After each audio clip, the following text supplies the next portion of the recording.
Before you can send emails to anyone related to their lead through LeadTracker, you have to create an email template because one is required when sending an email.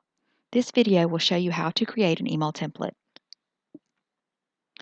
Go into LeadTracker either by clicking on the blue LeadTracker button in the Quick Access bar or by going through the Miscellaneous module.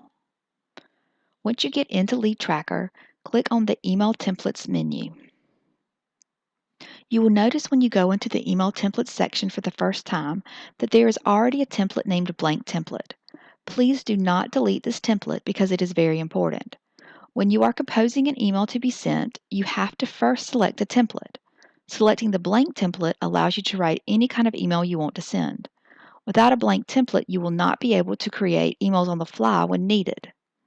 To set up a new template, the first thing you need to do is name your template. Click on the white box on the last line in your list of templates and enter the name of your new template. Once you have entered the name of the template, click on the Add button. After you have clicked on the Add button, you will see that the name of your template has been added to the list. You will also notice that there is a date beside the name of your template. This is the date the template was created. In addition, you will also notice that there are 3 blue action buttons that have been added to the line that displays the name of your email template.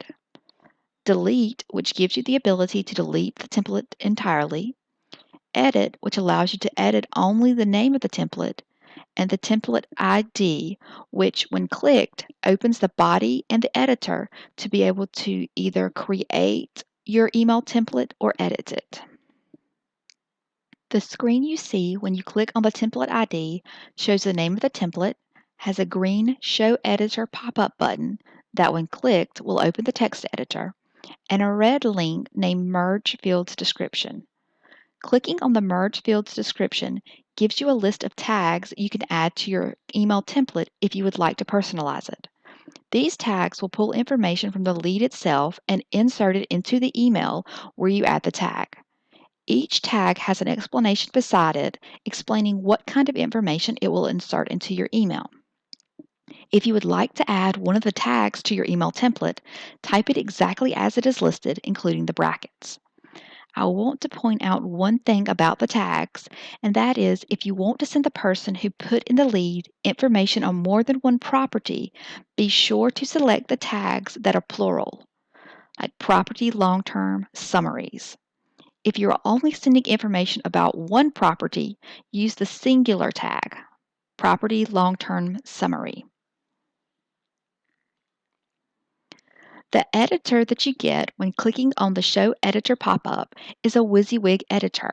So however you set up the template in this screen is going to be how it displays when the people receive their email. Please do not copy and paste directly into this editor because doing so might pick up hidden HTML code which could cause problems. Instead, if you are copying and pasting from a Word document, click on the clipboard with the W, insert your text into this box, and then click OK. If you are copying and pasting from a form other than Word, click on the clipboard without the W and paste your text into that box. Once you are finished editing your email template, be sure to click on the OK button. Do not click on the Save button. If you click the Save button, the information you have added or changed in the editor will not save. After you click the OK button, then you want to be sure to scroll down and click the Save button. If you don't click the Save button on this screen, your changes still will not be saved. This concludes our video on creating an email template. For more information on LeadTracker, please watch the other videos in the series. If you have questions, please contact the help desk at help@vrmgr.com. Thank you.